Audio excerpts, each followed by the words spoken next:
Welcome, Supercross fans. Today we get to talk about racing in San Diego in the 2025 Supercross season. Yes, we missed out on Anaheim 1. No, we did not miss it as in physically watching, but we did miss it in talking about it. So here we are. We're going to start with round 2 in San Diego. Welcome again. My name is Dylan Coventry from Coventry Racing, and let's get right into it. Let's talk about the 250 class first. Let's go into our Heat 1 results. I've got my phone here ready to get these results locked in and make sure I have my facts correct. So starting off, let's talk about the first heat race, as I mentioned, in the 250 class. What an absolute shock, in my opinion. Garrett Marchbanks bringing home the win in heat number 1. Yes, it is a shock because it's a new team for him, a little bit of a different dynamic with the bike, a lot of different time training, I guess. You know, there's a lot of different factors that kind of come into play whenever it comes to Marchbanks landing on this podium spot or the winning spot of the podium for heat number 1. Now, yeah, we know he's capable of winning, so that part's not shocking. But again, new ride, new bike, a lot of new. But there he is, landing on the top of the box with the win in heat number 1, followed by not so unshocking name, or I guess however I worded that, not very shocking, Jordan Smith landing on the second position in the heat number 1 podium spot. I mean, Jordan Smith, another guy on a new team, new bike. I think it's a little surprising, but also, again, not very. Jordan Smith is one of those guys that has always had the speed. He's always had the talent, and I think he's really trying to make a statement ride this year. And to round out the podium in the heat number 1 race for the 250 class, it is Juju Beaumer, an absolute animal on the bike this year. Honestly, not very surprising at all. Juju last year really shocked the world in his rookie debut. One, because he came out on the West Coast for his start of his career, which usually guys don't like to do that because when you're a rookie, you're so new, you want as much time to get practice and so on and so forth. But he jumped right into it last year, diving right into it again this year, really making a statement ride as well. So Julian Beaumer rounding out that podium in the first heat race. Now, we're going to head on over to heat number 2. What an absolute shock again with Cole Davies coming in, showing us what it takes to be a young rider coming in and making a statement ride. I mean, Cole Davies, absolutely impressive, winning that heat race number 2 in the 250 class. And just to prove how talented he is and what, depth of field it takes to, I guess, win, even in a heat race, was his 2 teammates were the second and third place podium riders. So that would be Michael Mosiman in second and then Hayden Deegan in third. Now, we can get into Hayden Deegan here in a little bit, but yes, that's a very impressive ride from Cole Davies, as well as Michael Mosiman, because he's kind of been one of those hush-hush riders, kind of quiet in the shadows. Not really, I guess, looked at as a big contender, but I don't know. Maybe it's because of the injuries and everything else that he's endured over the years, but nonetheless, awesome to see from those star Yamaha riders. Now let's dive into the 250 main event results. Let's talk about our podium riders first. Julian Beaumer in number 1, Jordan Smith in number 2, and Hayden Deegan in number 3. Yes, 1, 2, and 3, Beaumer, Smith, Deegan. Now, for Julian Beaumer, absolutely unbelievable. I mean, your second season in Supercross, second race, you win it, and the first race at Anaheim 1, you were on the podium as well. So, absolutely amazing riding from Julian Beaumer. Honestly, I'm not really too surprised because from the futures races that he did a couple years ago, really proved a point, made sure that everyone knew he was all business and he's serious. So, awesome to see Julian Beaumer coming home with a win. Not very surprising, as like I mentioned, but man, truly impressive. That's for sure. And to come in second place, Jordan Smith, 2 weeks in a row, he's landed on the podium on that new Triumph bike. Very cool to see. I think that Triumph has really advanced really fast. I mean, they came in the sport last year, had some good riders. They picked up some other good riders, and they really went all in with their training facility that they have. I believe it's in Georgia or somewhere south like that. And man, I'll tell you what, this is really proving with the results that Jordan Smith is bringing home. They already had some issues with Jalik Swoll getting an injury, and he won't be racing. I don't even think for the East Coast. Just depends, I guess, but probably not.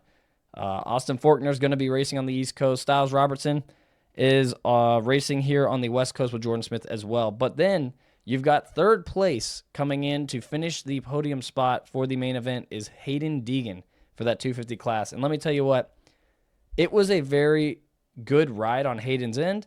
He didn't have the greatest start. He kind of had to work his way up.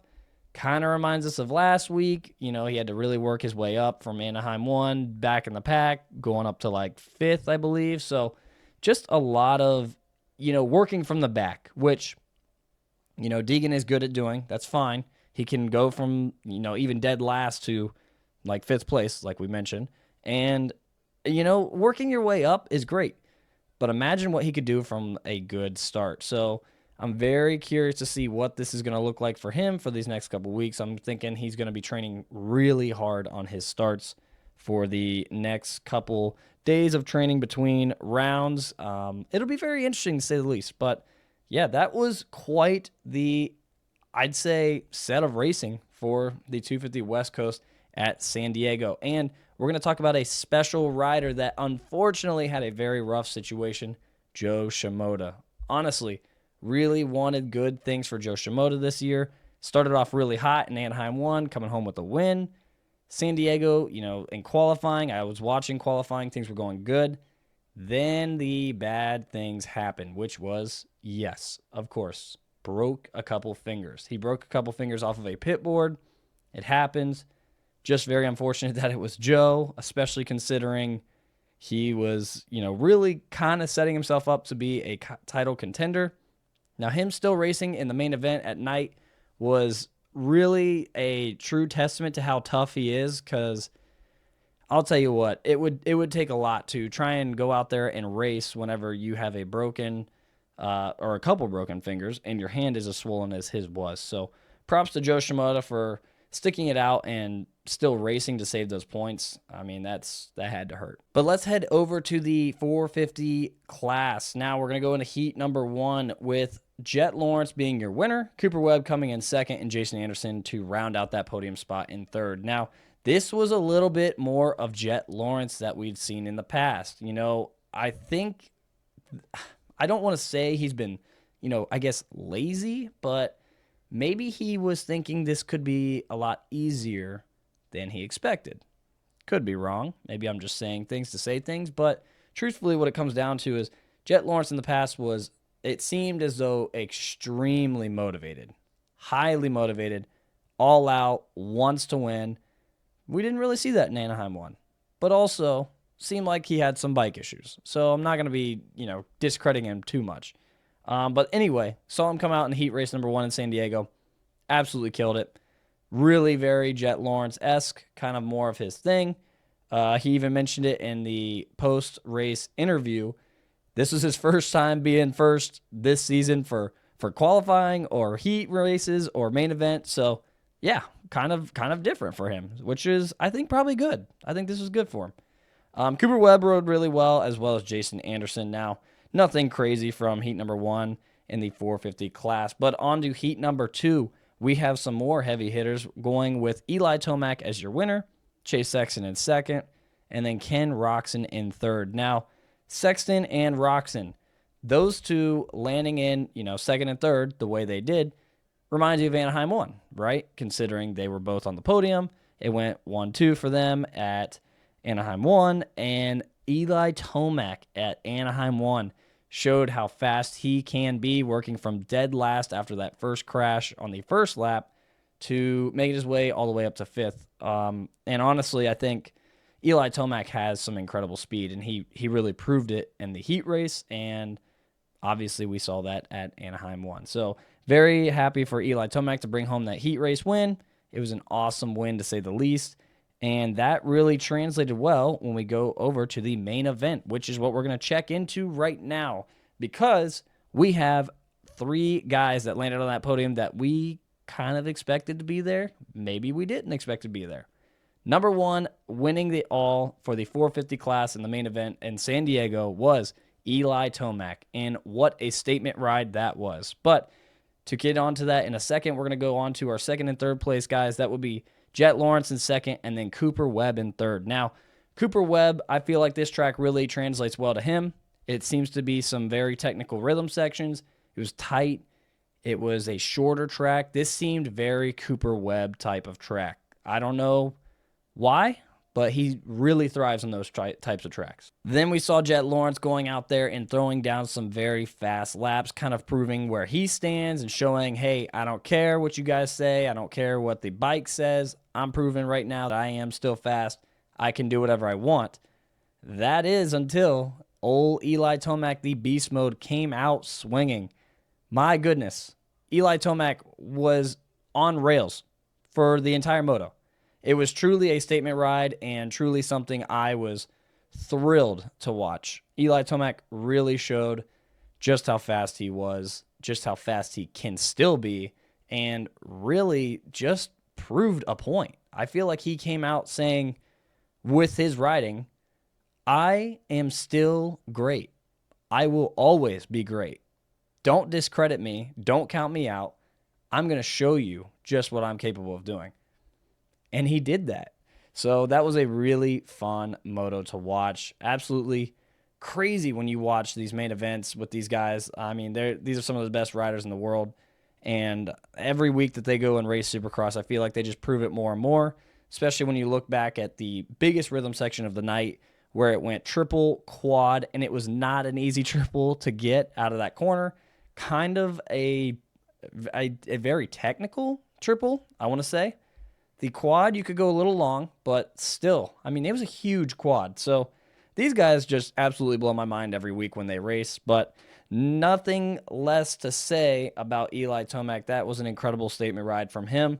And then let's drop down a little bit further in the pack here because we've got some championship contenders, right? Let's go to 6th place, Chase Sexton. Chase had a very bad first lap. Very bad first lap. I mean, he had a couple mistakes that were made. There's a few clips online where he couldn't hit the one main triple. I mean, there was him almost getting landed on. He got stuck in that rut and kind of laid the bike over. A lot of things kind of happened in that first lap for Chase Sexton, which really was a bit of a bummer, but that's what got him into that 6th place, right? Because he went to dead last, but really proved how fast he still is by making up all those positions on a really tight and technical track like the one that we had at San Diego, which to me really proves a statement as well. So overall, I'm crazy excited. I mean, we've got like a 3-way battle, I believe, here in the points. You know, you look at Tomac, Sexton, Lawrence. I mean, Kenny Roxon is still right there in the fight too. I mean, he landed in 4th. Cooper Webb still right there. This is bound to be a really good Supercross season, and this has a lot of heavy hitters. I don't think people realize how deep this field is this year, but Supercross this year feels really, really talented. So nonetheless, the racing in San Diego was really fun to watch, and I'm very excited to see what round 3 brings to the show because I'll tell you what, we've got some heavy hitters and they're not quitting. No one's going to stop, and they've got some speed behind them. So there we have it. That is the Supercross talk of the week going off of San Diego Supercross in 2025 here, just starting out the season. But, man, it's a good start to the season to say the least. So thank you guys for tuning in to today's episode of the Supercross Talk. Again, my name is Dylan Coventry from Coventry Racing. If you enjoyed this video, please give this a like and subscribe for more content to come. I do have other content on the channel that involves riding. We got maybe some more podcast type of stuff coming in the future and some bike reviews, part reviews, interviews, all that good stuff coming along the way. So thank you for joining again to Coventry Racing, and get ready for round 3 of Supercross coming up.